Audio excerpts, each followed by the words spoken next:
तो hello hello पहला तो आप देख रहे हैं आपका मेरा दोनों का चैनल ओवर पावर स्टडीज में हूँ आपका होस्ट दोस्तों। आज हम लोग करने वाले हमारा लाइट न्यूमेरिकल्स का पार्ट नंबर 2। तो फर्स्ट पार्ट में हम लोगों ने क्या देखा था, स्फेरिकल मिरर रिलेटेड न्यूमेरिकल्स। यहाँ पे हम लोग क्या देखेंगे, लेंस रिलेटेड न्यूमेरिकल्स। अच्छा, मिरर में क्या होता था, रिफ्लेक्शन, तो उसमें कुछ रिफ्लेक्शन रिलेटेड क्वेश्चन भी थे। और हमारा लेंस में क्या होता है, रिफ्रैक्शन, तो यहाँ रिफ्रैक्शन रिलेटेड क्वेश्चन भी होंगे, जैसे रिफ्रैक्टिव इंडेक्स हो गया। फिर लेंस का एक और यूज था हमारा आई लेंस में, तो उसमें कुछ पावर होता ना, बोलते कि इसका पावर प्लस में इसका पावर माइनस में, तो वो रिलेटेड भी हमारे यहाँ पे पावर रिलेटेड भी कुछ क्वेश्चन रहेगा। ठीक है, सबका फॉर्मूला बस हम लोगों ने फर्स्ट एपिसोड में डिस्कस कर लिया था। तो इसमें जो है हम लोग डायरेक्ट इसका जिस क्वेश्चन में जो फॉर्मूला लगेगा उसके अकॉर्डिंग हम लोग लगा के बना दिए। ठीक है, सॉल्व करना है यहाँ पे बस सिंपल। तो फर्स्ट क्वेश्चन क्या है हमारे पास यहाँ पे, the refractive indices of water and glass are 4/3 and 3/2 respectively. इसका मतलब क्या हो, रिफ्रैक्टिव इंडेक्स ऑफ वाटर 4/3 है, रिफ्रैक्टिव इंडेक्स ऑफ ग्लास 3/2 है। और रिफ्रैक्टिव इंडेक्स का एक जो हमारे पास तीन फॉर्मूलाज थे, एक था n21 is equal to sine i by sine r, Snell's law. Second formula था n2/n1 is equal to c1/c2, n21 का c1/c2 था, ये था कि नहीं, हाँ था। और एक और फॉर्मूला था हमारे पास कि कोई एक पर्टिकुलर मीडियम का, जो कि यहाँ पे है हमारा एक पर्टिकुलर मीडियम का, जैसे कि हमारा एक वाटर पर्टिकुलर मीडियम है, एक ग्लास पर्टिकुलर मीडियम दिया, तो उसका अगर हम लोग रिफ्रैक्टिव इंडेक्स निकालते हैं तो एन एम से उसको इंडिकेट किया जाता है उसका। और एम क्या होता है हमारा, एक पर्टिकुलर मीडियम, जो कि यहाँ पे हमारा एक एन डब्ल्यू होगा, एन जी होगा। ठीक है, तो यहाँ पे उसका एक फॉर्मूला क्या था हमारे पास, speed of light in vacuum by speed of light in that medium. ठीक है, और हम लोग को यहाँ पे फाइंड किया गया ना, speed of light in both medium, यानी कि दोनों मीडियम में स्पीड ऑफ लाइट कितना। तो सिंपली पहले तो हम लोग लिखना क्या है हम लोग को, रिफ्रैक्टिव इंडेक्स जो हमारा गिवन है of water is equals to हो गया 4/3, refractive index of glass is equals to हो जाएगा 3/2, गिवन है हमारे पास। उसके बाद हम लोग जानते हैं, यहाँ पे लिख दिया we know that speed of light in vacuum कितना होता है, स्पीड ऑफ लाइट 3 × 10⁸ मीटर पर सेकेंड।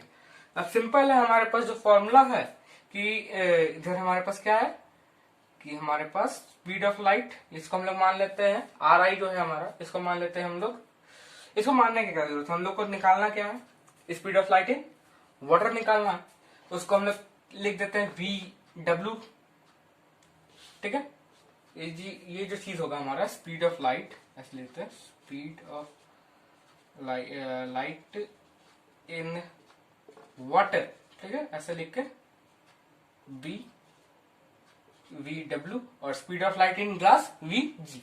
ठीक है, ऐसे हम लोग लिख के, मतलब इंडिकेशन के लिए इजी होता है ना फॉर्मूला पुट करने में।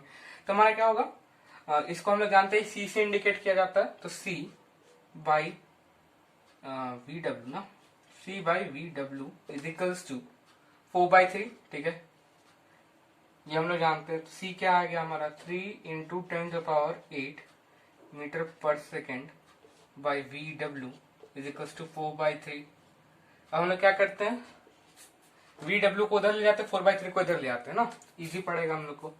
तो हो गया 3 × 10⁸ into 3/4 is equals to v डब्ल्यू। अब यहाँ पे आप लोग मल्टीप्लाई करके आप लोग निकाल सकते हो, तो 9/4 हो जाएगा, 3 × 9, तो 9/4 कितना आएगा, कुछ आपका 2.25 है ना। तो आपका जो वी डब्ल्यू आएगा, therefore speed of light in water आएगा आपका 2.25 × 10⁸ मीटर पर सेकेंड। ठीक है, अगर आपने इस पहले सॉल्व किया क्वेश्चन देखने के बाद और आपका ये आंसर आया तो भैया मस्त। ये सिर्फ वाटर का आया, अभी तक हमारा जो है ग्लास से केस वाला चीज बाकी है। तो ग्लास के केस में सिंपल हम लोग करना है, बस उसका रिफ्रैक्टिव इंडेक्स जो है यहाँ पे हम लोग क्या करना होगा, यहाँ पे रिफ्रैक्टिव इंडेक्स उसका चेंज करना पड़ेगा। और बाकी यहाँ पे वी डब्ल्यू की जगह क्या बैठेगा हमारा, वी जी बैठेगा ना, बस ज्यादा कुछ है नहीं। यहाँ पे आ जाएगा क्या,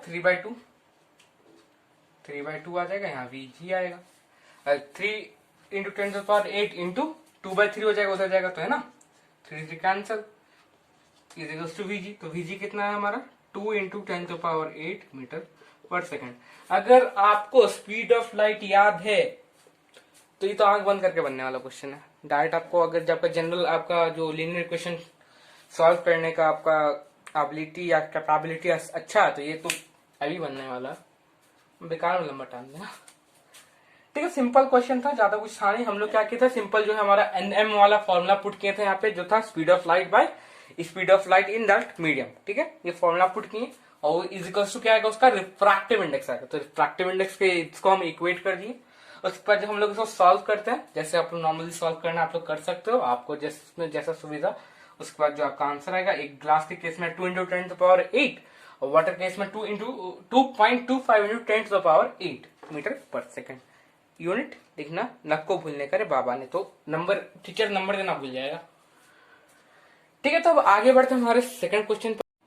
तो हमारा दूसरा क्वेश्चन कुछ इस प्रकार से है कि ए रे ऑफ लाइट इन ए, जैसे कि हमारे चारों एयर, बस वहां से एक रे ऑफ लाइट आता है, जैसे कि वहां पे जो मेरा एक बल्ब लगा उससे रे ऑफ लाइट आ रहा है। ठीक है, falls on a transparent surface, एक ट्रांसपेरेंट सरफेस है, जैसे कि मान लिया आप प्लास्टिक है या कुछ वैसा कुछ ट्रांसपेरेंट सरफेस है, ग्लास भी हो सकता है, उसके ऊपर पड़ता है at an angle of 45 degree to normal. यानी कि ये जो मान लेते हैं, या ये हो गया हमारा एयर, ये हमारा वो सरफेस हो गया, ट्रांसपेरेंट सरफेस मान लेते हैं, ये ट्रांसपेरेंट मीडियम है हमारा जो भी है। ठीक है, अब हम लोग तो पहला तो बात है, अच्छा पहले कितना एंगल पे गिरता, 45 डिग्री, किसके 45 डिग्री, नॉर्मल के। हाँ, तो यानी कि आपका जो इंसिडेंट एंगल हो गया यहाँ पे 45 degree and bends 15 degree. Bends कितना डिग्री बेंड करता है, 15 डिग्री। ठीक है, तो आपको तो ये पता है कि अगर आप अर्थ पे आते हो, अर्थ पे आ गए, ठीक है, तो आपका जो सबसे ज्यादा जो मतलब पतला मीडियम बोल सकते हो, या फिर सबसे ज्यादा मतलब लोएस्ट ऑप्टिक डेंसिटी वाला जो मीडियम है वो एयर है।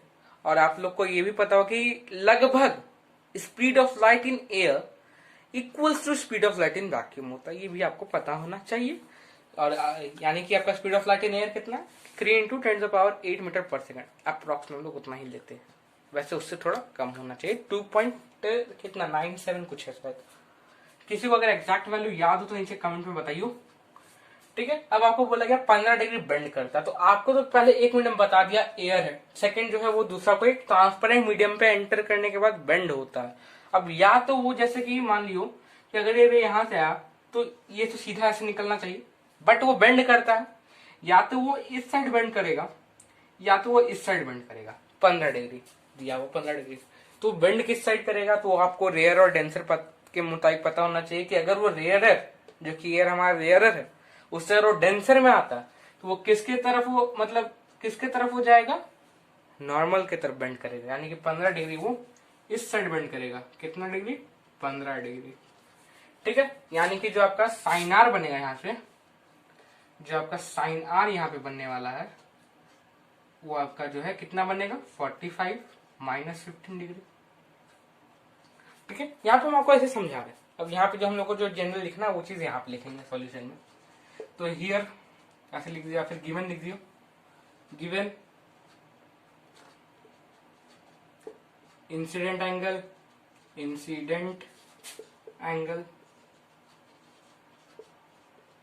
Is equals to 45 degree. फिर आपका है बेंडिंग एंगल दिया है, बेंडिंग एंगल दिया है वो कितना आपका 15 डिग्री। देयरफॉर रिफ्रैक्टिव एंगल कितना होगा आपका, जो कि हम यहाँ पे आपको बताएं, रिफ्रैक्टिव एंगल कितना होगा आपका, रिफ्रैक्टिव एंगल जो आपका निकलेगा वो होगा 45 degree minus 15 degree is equals to 30 degree, जो आपका रिफ्रैक्टिव एंगल होगा। अब हम लोग को बदला गया है कि इस मटेरियल का आपको रिफ्रैक्टिव इंडेक्स पता करना है। तो रिफ्रैक्टिव इंडेक्स का एक और फॉर्मूला हम लोग जानते हैं स्नेल्स लॉ से, sine i by sine r, sorry sine r is equals to क्या होगा आपका, एक पर्टिकुलर मीडियम हो गया और नीचे में आपका हो जाएगा रिफ्रैक्टिव इंडेक्स ऑफ एयर निकल जाएगा। ठीक है, तो sine i by sine r यानी कि हो गया आपका कुछ, हम इसको फॉर्मूला आप लोग यहाँ पे साइड में यहाँ पे सॉल्व करते हैं ना, sine i by sine r होगा आपका रिफ्रैक्टिव इंडेक्स।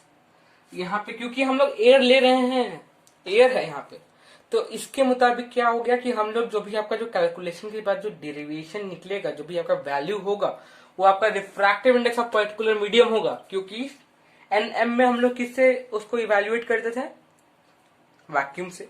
और वैक्यूम में जो लाइट का स्पीड है लगभग अप्रोक्सीमेटली एयर के इक्वल होता है, speed of light in air के इक्वल होता है। तो इसलिए हम लोग यहाँ पे जो भी हमारा वैल्यू होगा वो हम लोग का डायरेक्ट आप लोग बोल सकते हैं उसको, तो हमारा मटेरियल का रिफ्रैक्टिव इंडेक्स होगा। और आपका एनसीईआरटी में शायद वो वैक्यूम नहीं दिया होगा, speed of light in air करके दिया होगा एनसीईआरटी में आपका, अगर आप फॉर्मूला देखोगे वो एनएम वाला। तो ठीक है, साइन आई बाई साइन कितना होगा आपका, तो साइन कितना आ गया, sine 45 degree by sine 30 degree. आपको हम एक सिंपल ट्रिक बताया था इसको याद करने का, क्या था, रूट जीरो तो नहीं बोल सकते, वैसे बोल सकते root 0/2, root 1/2, root 2/2, root 3/2, root 4/2। ये जो चीज होगा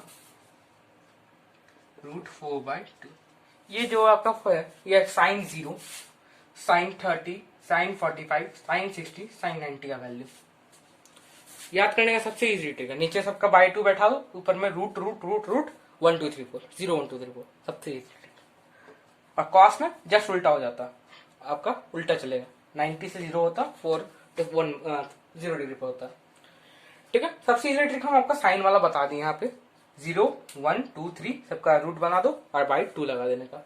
तो साइन 45 का वैल्यू कितना आएगा, 1 2 3 root 2/2, root 2/2 divided by sine 30 का कितना, रूट 1/2, यानी कि आप लोग सिंपली 1/2 लिख सकते हैं। तो हम लोग इसको जब कैलकुलेट करेंगे तो क्या हो जाएगा आपका, रूट 2/2 इंटू 2 हो जाएगा ये हमारा। तो हमारा जो रिफ्रैक्टिव इंडेक्स आएगा वो कितना, रूट 2। और रिफ्रैक्टिव इंडेक्स का कोई यूनिट नहीं होता है, क्योंकि हमारा जो भी वैल्यू जो भी होता है उसमें कैंसिल आउट हो जाता है ना सब, जैसे रिलेटेड डेंसिटी में सारा जो यूनिट होता है वो कैंसिल आउट होता है। तो आपका जो रिफ्रैक्टिव इंडेक्स ऑफ मीडियम होगा वो रूट 2 निकलेगा।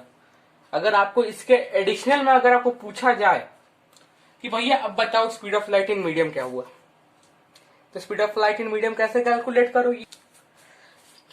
ठीक है, तो अगर आपको क्या करना होगा, स्पीड ऑफ लाइट इनको एक मीडियम निकालना, मतलब ये जब मीडियम दिया हुआ है यहाँ पे आप रिफ्रैक्टिव इंडेक्स निकाल ली, तो अगर आप यहाँ पे आप मीडियम निकालते हो वहां पे स्पीड ऑफ लाइट कितना होगा, तो कैसे निकलेगा, तो बहुत सिंपल होगा। आप लोग क्या करो, उसको यही c/v वाला में पुट कर दो, यहाँ पे आपका जो है v आएगा वो कुछ आएगा 3 × 10⁸ इंटू 1/√2। ये जो आपका वैल्यू अगर आप इसको कैलकुलेट कीजिएगा तो जो आपका वैल्यू निकलेगा वो उस पर्टिकुलर मीडियम का आपका क्या होगा, स्पीड ऑफ लाइट होगा इस पर्टिकुलर मीडियम में 1/√2, यानी कि 3 को आप √2 से सिंपली डिवाइड कर दियो, हो जाएगा। मतलब कुछ आपका आजू बाजू में आएगा 1.4 के आजू बाजू में कुछ आएगा शायद, देख लियो कितना आता है। ठीक है, आप लोग अगर आपको इसको इन फर्दर इसको आपको अगर ऐसा कैलकुलेशन करने बोला जाए तो आप कर सकते हो वैसे, कि भैया आप लोग इसको फर्दर में आप बताओ कि speed of light in medium क्या होगा। ठीक है, तो हम लोग बढ़ते हैं हमारे थर्ड क्वेश्चन पर। जो हमारा थर्ड क्वेश्चन है वो कुछ इस प्रकार है कि a ray of light travelling in air incident on a surface of plastic slab. एक प्लास्टिक का मतलब प्लास्टिक स्लैब क्या हो, जैसे कि आपका आइस का स्लैब होता है, यानी कि बड़ा सा आप बोल सकते हो क्यूबॉइड हो गया। ठीक है, एक प्लास्टिक का जो हमारा एक बड़ा समझ लियो एक सॉलिड प्लास्टिक बॉक्स था। ठीक है, एट एन एंगल ऑफ कितना डिग्री के एंगल पे कोई एक एट एन एंगल कोई एक पर्टिकुलर एंगल पे उसके ऊपर इंसिडेंट हुआ। If the angle of refraction, यानी कि आपका जो है क्या दिया हुआ है, R = 30 डिग्री, 30 है आपका। और जो आपका रिफ्रैक्टिव इंडेक्स ऑफ प्लास्टिक है वो है आपका कितना है, √3। तो आपको बताना कि इंसिडेंट एंगल कितना है। तो हम लोग जानते हैं क्या, sine I by sine R is equals to क्या हो गया आपका N2/N1 होता है। ठीक है, तो N2/N1 यानी कि आपका N2 पे क्या है, speed of light in air. अब N1 क्या हो गया आपका, इसका पैसे लिख सकता हूँ सी ना, C in air by C इन कितना प्लास्टिक में P। ठीक है, तो ये आपका रिफ्रैक्टिव इंडेक्स होता है। और ये अगर आप इसको फर्दर आप जानते हो कि ये आपका NM का फॉर्मूला हो गया, यानी कि आपका जो रिफ्रैक्टिव इंडेक्स हो गया वो इसके इक्वल होता है CA/CP। तो आप लोग सिंपली इसको ऐसे लिख सकते हो रिफ्रैक्टिव इंडेक्स इक्वल कर दो इसको, √3 के इक्वल हो जाएगा ये आपका। तो साइन आई कितना है, साइन आई तो निकालना हो गया ना, तो साइन आई जो है वो आपको निकालना है, is equals to √3 into sine r हो जाएगा आपका। तो साइन आई कितना आएगा, वो कुछ आएगा आपका √3 इंटू साइन 30 है ना, तो वैसे आप लिख सकते हैं यहाँ पे साइन 30 डिग्री। तो साइन 30 का वैल्यू कितना होता है जी, अभी जस्ट आपको पहले हम थोड़ा पहले उसका ट्रिक बताए थे, 0 1 2 3, तो आपका जो है 30 कितना सेकेंड नंबर पे आता, तो सेकेंड नंबर पे क्या 1/2, तो sine i is equals to क्या आएगा √3/2। अब sine i is equals to √3/2 है, और √3/2 किसका वैल्यू है आपका, कुछ साइन कितना का वैल्यू है वो देख लो एक बार, चार्ट आपको वापस से बना दे रहे हैं, 0 1 2 3, 3 नंबर पे कौन सा आता है 0 डिग्री, 0 30 45 50, सॉरी 50 बोले 60 डिग्री हो गया, यानी कि आपका जो इंसिडेंट एंगल है यानी कि आपका आ जाएगा therefore I is equals to 60 degree. आप लोग लिख सकते हो, we know that sine i is equals to sine 60 is equals to √3/2, therefore I is equals to 60 degree, ऐसे आपको लिखना होगा। लिख कर बता देते हैं यहाँ पे लिख दिया आप, वी नो क्या कि sine 60 degree is equals to √3/2 √3 अरे क्या हो रहा है √3/2, therefore I is equals to 60 degree, ऐसे आपको लिखना पड़ेगा यहाँ पे, तब आप यहाँ पे ये चीज लिख सकते हैं। ये लाइन आपका लिखना जरूरी है कि we know sine 60 is equals to √3/2। ठीक है, तो ये बहुत सिंपली बन गया आपका, ज्यादा कुछ था नहीं कि साइन आई आपको बस निकालना था, वैल्यू पे पुट करो, बस आपको साइन का सारा वैल्यू याद होना चाहिए। और वैसे भी 10th ट्रिग्नोमेट्री में तो वापस से रटना ही पड़ेगा, तो अब ये याद कर लो क्या जा रहा है। ठीक है, थर्ड क्वेश्चन पूरा कर, चलते फोर्थ क्वेश्चन। तो ये हमारा फोर्थ क्वेश्चन को कुछ आपका सेकंड क्वेश्चन से मैच करेगा, जो कि हम आपको बताए थे कि आपको अगर C2 निकालना हो, सी ऑफ प्लास्टिक जो भी आपके ट्रांसपेरेंट मीडियम में, लगभग वैसा ही क्वेश्चन है। ठीक है, तो भी हम बता दे रहे इसको, ठीक है, ज्यादा कुछ हार्ड नहीं है, एकदम डिक्टो वैसा जो कि हम आपको एक्स्ट्रा में उधर बताए थे, बिल्कुल वैसा ही है, ज्यादा कुछ क्रिटिकल है नहीं वैसे इसमें। तो बस आपको जो है इसमें उल्टा करना पड़ेगा, आपको जो आप चीज वहां पे किए थे उसका जो यहाँ पे आपको उल्टा करना पड़ेगा। ठीक है, तो इसका हम लोग पहले देख लेते हैं। तो आपका जो पहले गिवन क्या क्या है, तो आपका एंगल आई दिया हुआ है, I is equal to 45 degree, R आपको निकालना है। ठीक है, उसके बाद सी इन प्लास्टिक कितना दिया आपका, C/√2, सिंपल। अब हम लोग को पता है कि C/CP इज इक्वल टू आएगा आपका क्या, RI ऑफ प्लास्टिक आएगा, रिफ्रैक्टिव इंडेक्स ऑफ प्लास्टिक आएगा। तो C/CP कितना, C/√2। ठीक है, ये चीज आप इसके इक्वल बोल सकते हो, ये इक्वल में आएगा आपका। तो इज इक्वल टू क्या आएगा आपका, फिर यहाँ पे देखियो C/C इंटू √2 आ गया, C कैंसिल आउट हो गया, तो बचाएगा क्या आपका √2, ये आ गया आपका रिफ्रैक्टिव इंडेक्स ऑफ प्लास्टिक आ गया आपका, है ना। आपका RI ऑफ प्लास्टिक कितना हुआ, √2। अब भैया अगर आपको यहाँ पे कोई मीडियम दिया नहीं कि कौन से मीडियम से इसको कोई इंसिडेंट किया है, तो इस केस में क्या कीजिएगा, आप या तो उसका वैक्यूम समझ के लिख सकते हो या फिर उसको एयर समझ के लिख सकते हो। ठीक है, क्योंकि एयर और वैक्यूम लगभग सिमिलर होता है ना, वैसे वो भी चलता है ना। तो आपको अब निकालना क्या होगा यहाँ पे, अब हम लोग सिंपली स्नेल्स लॉ वाला फॉर्मूला यूज कर देंगे, यहाँ पे अप्लाई होगा यहाँ पे। तो आपका होगा क्या, साइन आई, वैसे ये बहुत इतना भी क्रिटिकल क्वेश्चन आपका बोर्ड्स में नहीं आएगा, but as for your knowledge और इन फ्यूचर फर्दर प्रिपरेशन के लिए बहुत जरूरी है। Sine r is equal to क्या हो गया आपका, sine i by sine r क्या हो जाता है आपका N2/N1, और N2/N1 यानी कि रिफ्रैक्टिव इंडेक्स ऑफ प्लास्टिक हो गया ना वो आपका, सिंपली हो गया आपका क्या, रिफ्रैक्टिव इंडेक्स ऑफ प्लास्टिक, तो यानी कि √2। तो आपका साइन आई क्या हो गया, sine 45 by sine r is equals to √2। Sine 45 कितना होता है, 1/√2 इंटू 1/√2 आ जाएगा, is equals to sine r आएगा। जनरल कैलकुलेशन है, क्रॉस मल्टीप्लाई कर दिए, है ना।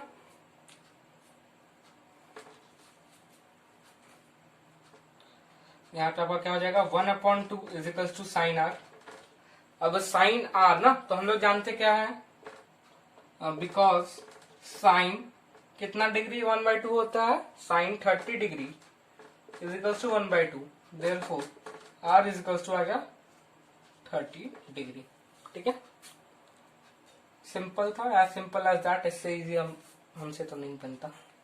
ठीक है, सिंपली आप पहले क्या करते हो कि आपको speed of light in plastic आपको दिया था c/√2, तो आप उसका यूज करके आपका जो nm वाला फॉर्मूला होगा, speed of light in vacuum by speed of light in medium वाला फॉर्मूला से हम लोग जो है उसका क्या करते हैं, रिफ्रैक्टिव इंडेक्स फाइंड कर लेते हैं। जो हमारा रिफ्रैक्टिव इंडेक्स आया √2 आया, तो फिर उस √2 का यूज करके हम लोग उसमें किसको स्नेल्स लॉ में पुट करते हैं, sine i by sine r में, उसमें जो हम लोग पुट कर लेते हैं तो हमारा कुछ वैल्यू आता है रिफ्रैक्टिव इंडेक्स का, तो वो एंगल कितना आ जाता है हमारा 30 डिग्री, रिफ्रैक्टिव एंगल जो है हमारा 30 डिग्री आता है। तो ये तो हो गया हमारा फोर्थ क्वेश्चन। तो अब हम लोग बढ़ते हैं हमारे फिफ्थ क्वेश्चन। तो ये है हमारा फिफ्थ क्वेश्चन। तो ये फिफ्थ क्वेश्चन क्या है, find the refractive index of air with respect to water, यानी कि आपको एयर का refractive index with respect to water आपको फाइंड करना है, जिसमें कि आपको रिफ्रैक्टिव इंडेक्स ऑफ वाटर दिया हुआ है। तो इसका मतलब वो क्या फाइंड करना है, NaW। NaW एक हम लोग जानते थे कि Na21 is equal to N2 by N1। यहाँ पे NaW क्या होगा, Na बाई NW। अब आपको अगर Na का वैल्यू नहीं पता है, तो जैसा कि हम आपको बताया कि उसका जो स्पीड ऑफ लाइट होता है एयर में वो लगभग वैक्यूम के इक्वल होता है, तो आप उससे आप फाइंड कर सकते हो कि आपका Na कितना होता है, तो आगे आपका C/C आ जाएगा। Speed of light in vacuum is equal to speed of light in air लगभग होता है, तो इसको C/C लिख सकते हैं, इज इक्वल टू 1 आ गया आपका। तो सिंपल है आपका। ठीक है, वैसे आप पॉइंट डेसिमल वाला यूज कर सकते हो, तो 1.0003, तो उतना झंझट नहीं करते हम लोग, क्योंकि हमारा फिजिक्स में जनरल में अप्रोक्सीमेट में हम लोग निकाल देते हैं। ठीक है, तो Na आपका कितना आ गया, 1/4/3, यानी कि हो गया 1 × 3/4 इज इक्वल टू 3/4 आपका जो है refractive index of air with respect to water. ये आपका देख सकते हो आपका कि वाटर की मतलब वाटर से 1 से छोटा आया, यानी कि इसमें जो है आपका नॉर्मल से दूर जाएगा। सिंपल है, अगर आपका वाटर से एयर जाएगा तो नॉर्मल से आपका दूर होता जाएगा। ठीक है, डाइवर्ज करेगा वहां पे। ये तो आपको हम कॉन्सेप्ट वगैरह में समझाए थे, वैसे वापस समझिए बताए, पता नहीं मन किया बता दिए। तो बकवास तो बहुत हो गया। तो अब आगे बढ़ते हैं हमारे 6th क्वेश्चन पर। हमारा छठा क्वेश्चन ये रहा। छठा क्वेश्चन कुछ इस प्रकार से कि अ डायमंड, उसका रिफ्रैक्टिव इंडेक्स हमारा व्याकरण दिया, is dipped in a liquid, उसका भी रिफ्रैक्टिव इंडेक्स दिया। ठीक है, तो find the refractive index of diamond with respect to liquid, यानी कि जो स्टार्टिंग का लाइन है फालतू है, उसमें बस 2 चीज यूज का, ये और ये। तो आप लोग सिंपली जो है आपको क्या जो आपका फॉर्मूला लगेगा, का सॉल्यूशन बनेगा, उसमें आपका जो सिंपली आप लिख दो रिफ्रैक्टिव इंडेक्स ऑफ डायमंड हो गया आपका 2.42 गिवन है। Refractive index of liquid L से इंडिकेट कर दिया उसको 1.4। ठीक है, तो हम लोग जानते क्या है, हम लोग को क्या निकालना है, NdL। ठीक है, तो कुछ इस टाइप से लिखेगा DL इज इक्वल टू क्या आएगा, ND/NL। थोड़ा मतलब गलत लिख दिए, ऐसे लिखने का जो सही तरीका वो कुछ इस टाइप से होगा। L जो है और D जो है थोड़ा नीचे आपको लगना चाहिए कि वो नीचे में होगा। ठीक, तो ये आपका इक्वल किसका आएगा, 2.42/1.4। ये जो आपका इक्वल आएगा कुछ आपका 1.73 के इक्वल आएगा। आप लोग कैलकुलेट करियो, है ना, सिंपली आप डिवाइड करियो, आपका जो कैलकुलेशन करने का जो वैल्यू आएगा वो 1.73 अप्रॉक्स में ये है। ठीक है, क्योंकि आपका जो है टर्मिनेट नहीं करता है। ठीक है, कि आपका जो अप्रोक्सीमेट वैल्यू है 1.73 आएगा।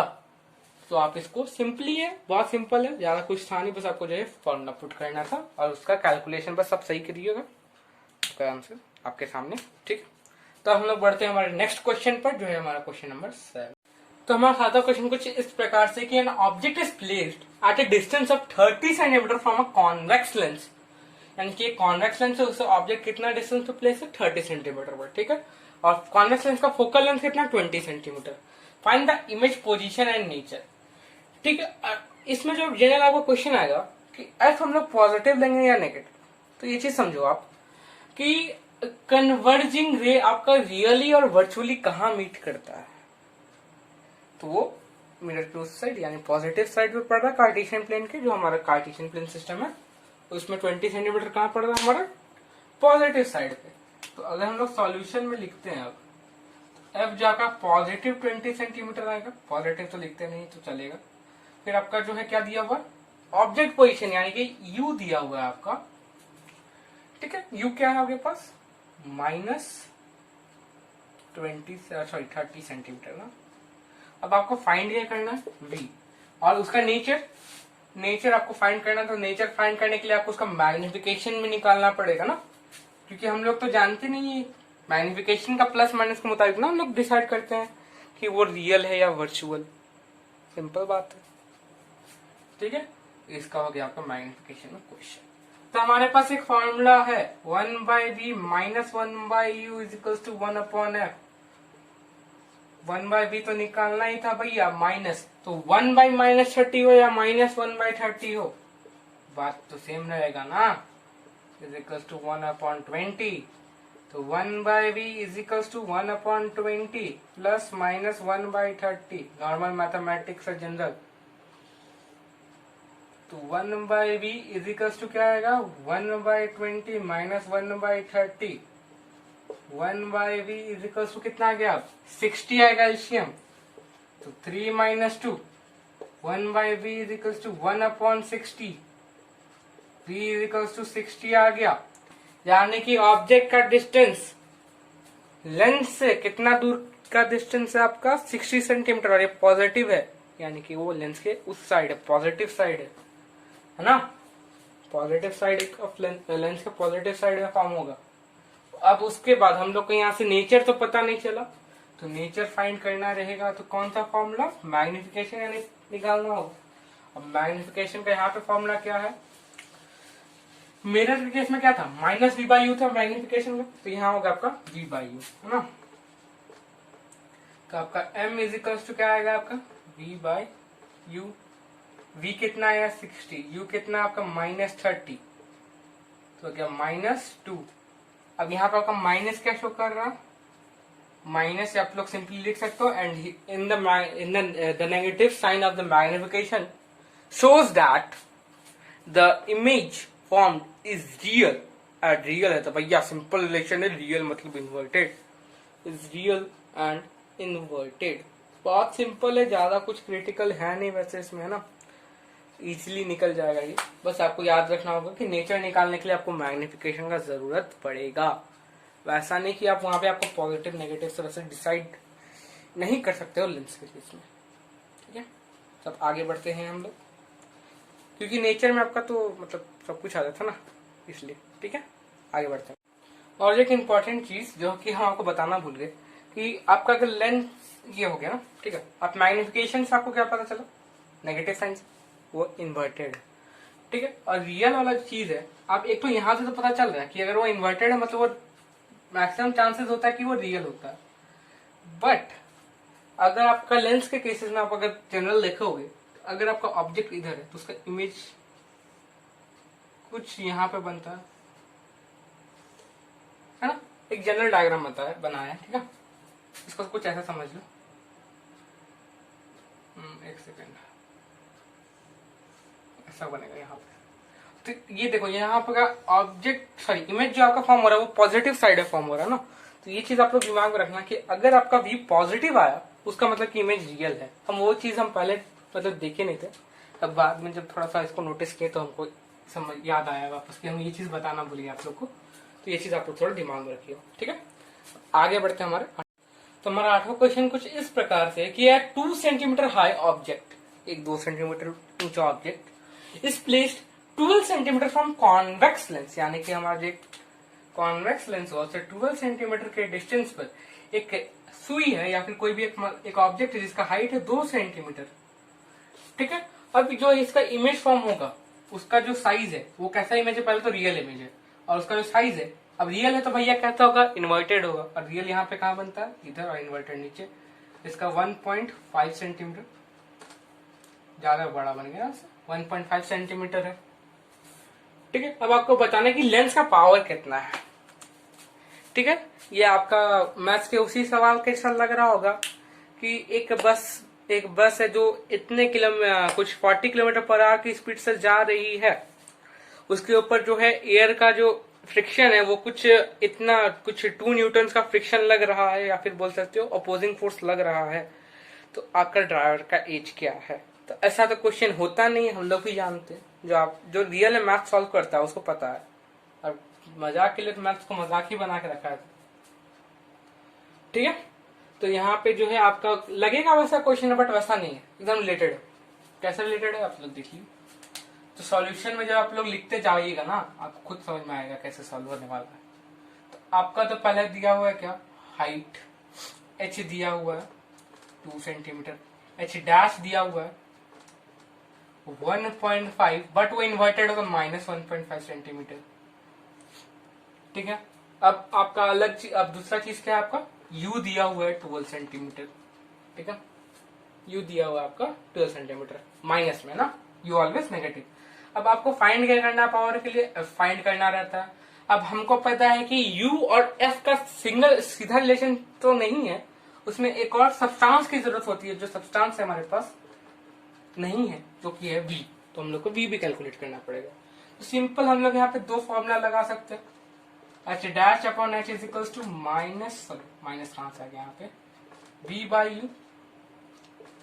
तो यहां से हम लोग सिंपली v कैलकुलेट कर देंगे, तो क्या आएगा, h dash upon h into you. तो v इज इक्वल्स टू क्या होगा, h डैश -1.5 बाई 2 इंटू -12 -6 बार में। अब जब आप इसको मल्टीप्लाई कीजिएगा -1.5 और -6 को, तो आपका आएगा जो आपका आंसर आएगा वो आएगा आपका 9 सेंटीमीटर। ठीक है, कैलकुलेट आप लोग कर सकते हो, सिंपल कैलकुलेशन तो है।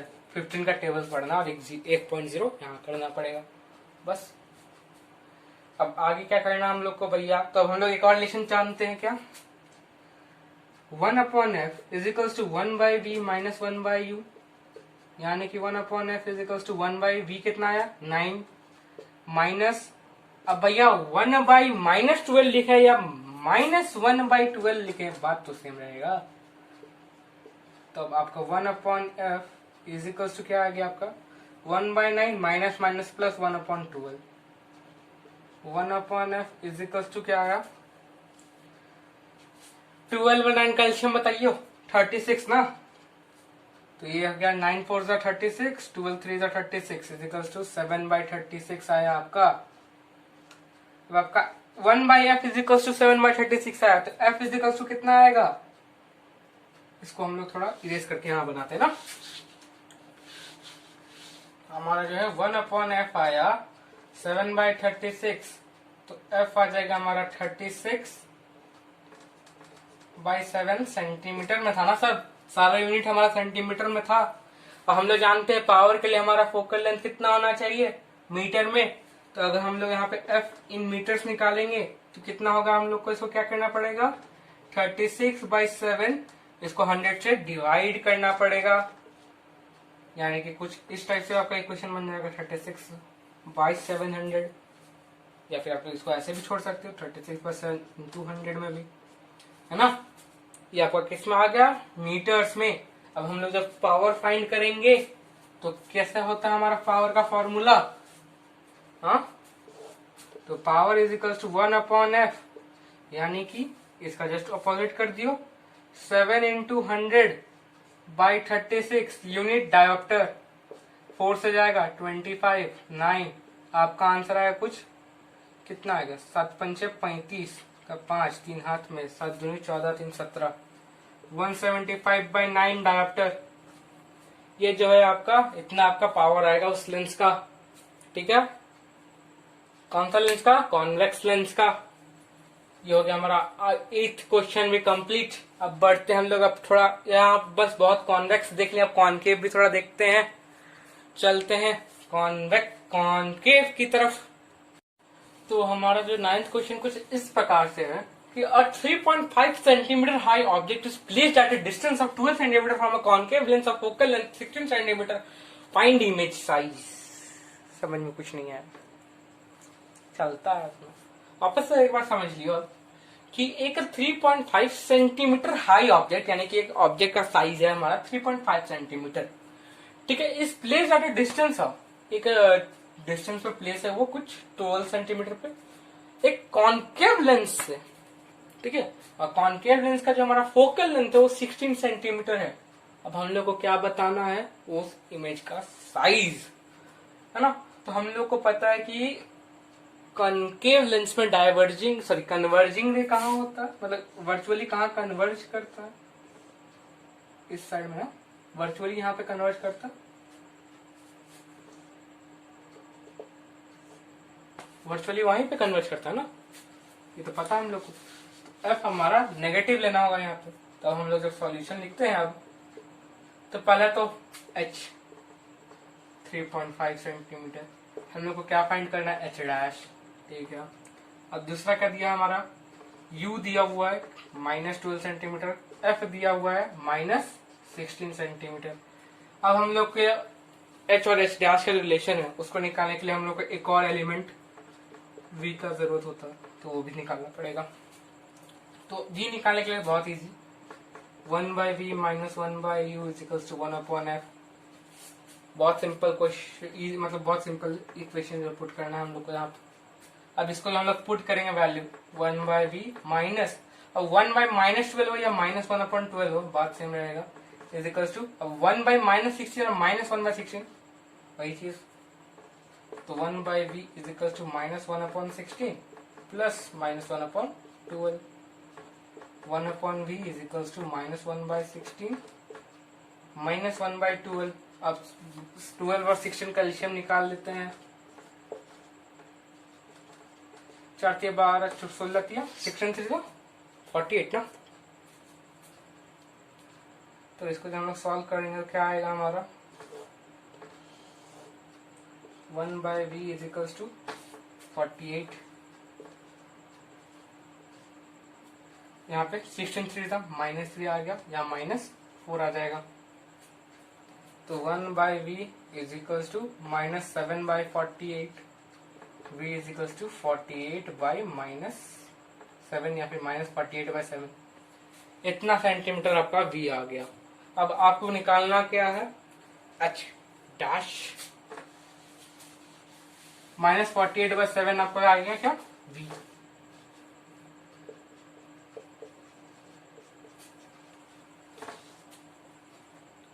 ठीक है, तो हम लोग को पता क्या कि h dash upon h = v/u, h dash = v कितना आ गया आपका, -48/7 डिवाइडेड बाई कहाँ पे, -12 से ना, यानी कि जब आप इसको मल्टीप्लाई में चेंज कीजिएगा तो क्या आ जाएगा, 1/-12, माइनस माइनस कैंसिल, 12 4 48, और यहाँ पे आपका बाई h का वैल्यू यहाँ पुट ही नहीं किया, सॉरी, h का वैल्यू कितना है, 3.5।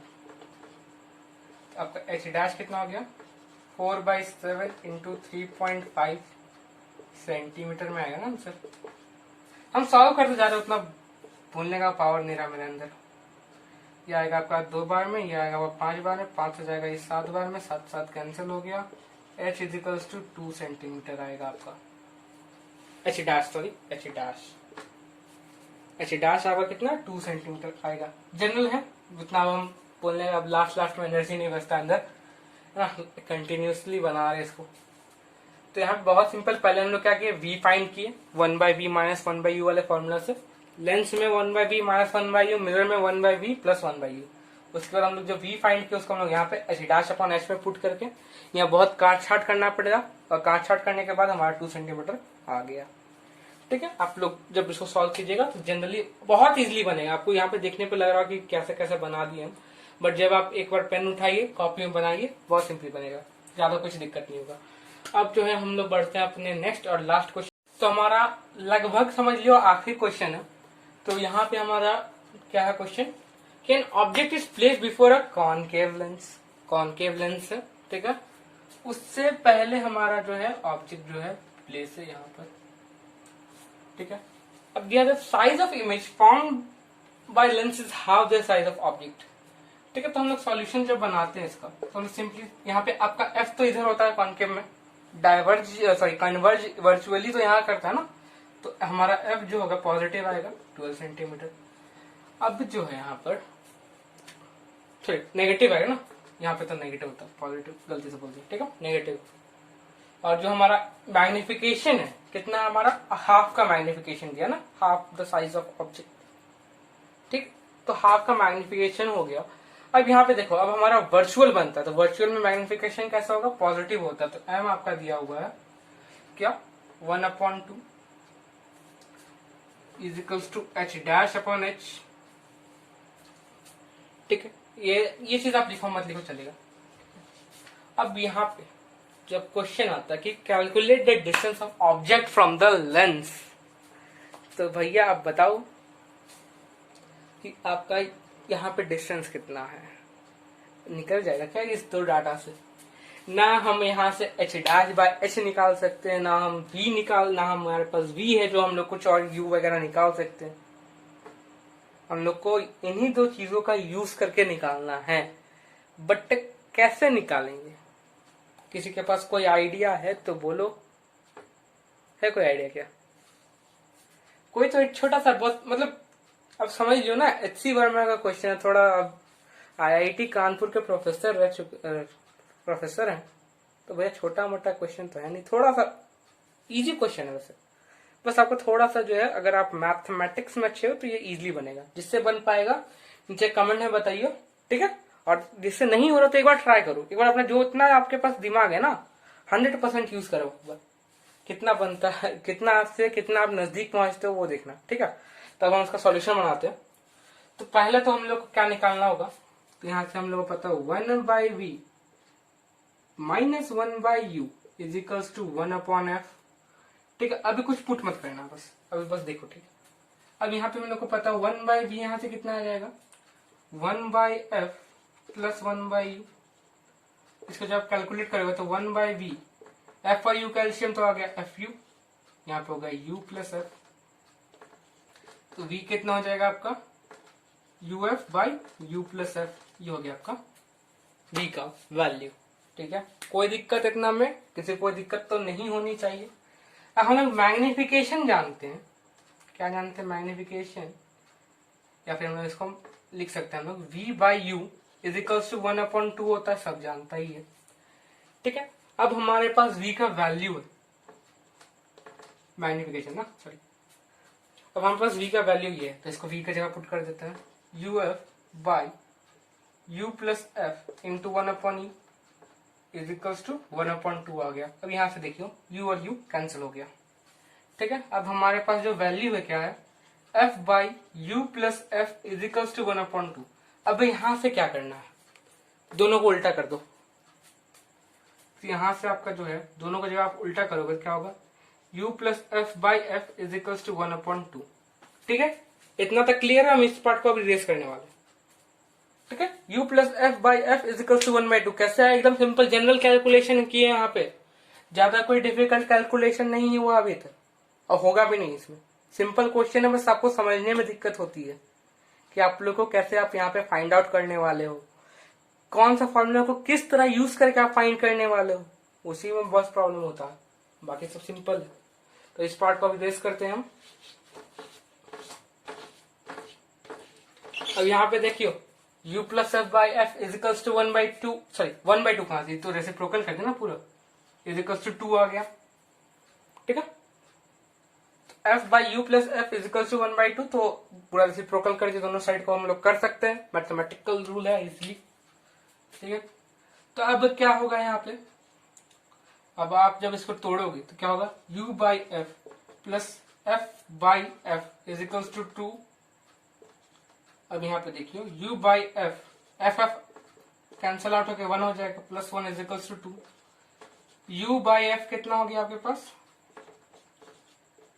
2 - 1, यानी कि आपका जो है 1 हो जाएगा वहां पे, तो u is equals to 1 into F, जिसको हम लोग सिंपली लिख देते हैं सीधा f। अब u is equals to f का वैल्यू कितना -12, u is equals to -12। Simple simple नहीं, थोड़ा बस आपको सोचने में दिक्कत हुआ होगा कि भैया फॉर्मूला कैसे पुट करेंगे, कहाँ पे क्या लगाएंगे। आठ तो गया -12 सेंटीमीटर, माइनस किसके लिए कि वो लेंस के लेफ्ट साइड में है। सिंपल, कुछ ज्यादा क्रिटिकल था नहीं। और आपके लिए एक बोनस क्वेश्चन है मेरे पास कि एक कॉनकेव लेंस ही है जिसका फोकल लेंथ आपका 50 सेंटीमीटर है, ठीक है, उसका फोकल लेंथ कितना 50 सेंटीमीटर है, तो आप उसका पावर बताओ। ठीक, कमेंट में बताना ये क्वेश्चन का आंसर कि एक कॉनकेव लेंस है, उसका फोकल लेंथ हमारा 50 सेंटीमीटर है, तो उसका जो है हमारा ये कितना होगा, पावर कितना होगा। ठीक है, उसका जो आपको पावर बता देगा उसको मेरी तरफ से एक लाइक मेरा लाइक के लेके क्या करोगे ना। ठीक है, हम बता देंगे इसका आंसर सही होगा, आपको उसका कमेंट मिल ही जाएगा कहीं ना कहीं शायद, या फिर आप कैलकुलेट कर सकते हो ना। ठीक है, तो आपका ये वाला जो है 10 क्वेश्चन जो है आपका लेंस बेसिस पे हो गया, 10 क्वेश्चन आपका रिफ्रैक्शन आपका फिर वहां पे मिरर बेस पे भी हो गया। तो बस आपका न्यूमेरिकल्स खत्म। अगर आपने इस पूरा जो है दोनों पार्ट देखा हो तो अच्छा है, साथ में चैप्टर्स के बहुत सारे कॉन्सेप्ट भी होते हैं। बस ये नहीं कि आप न्यूमेरिकल्स बना लिए हो फिजिक्स में तो आपको हो गया। Physics is not about numericals, physics is about the concept that you understand, and all the formulas or numericals that you work out is all based on the concept of physics।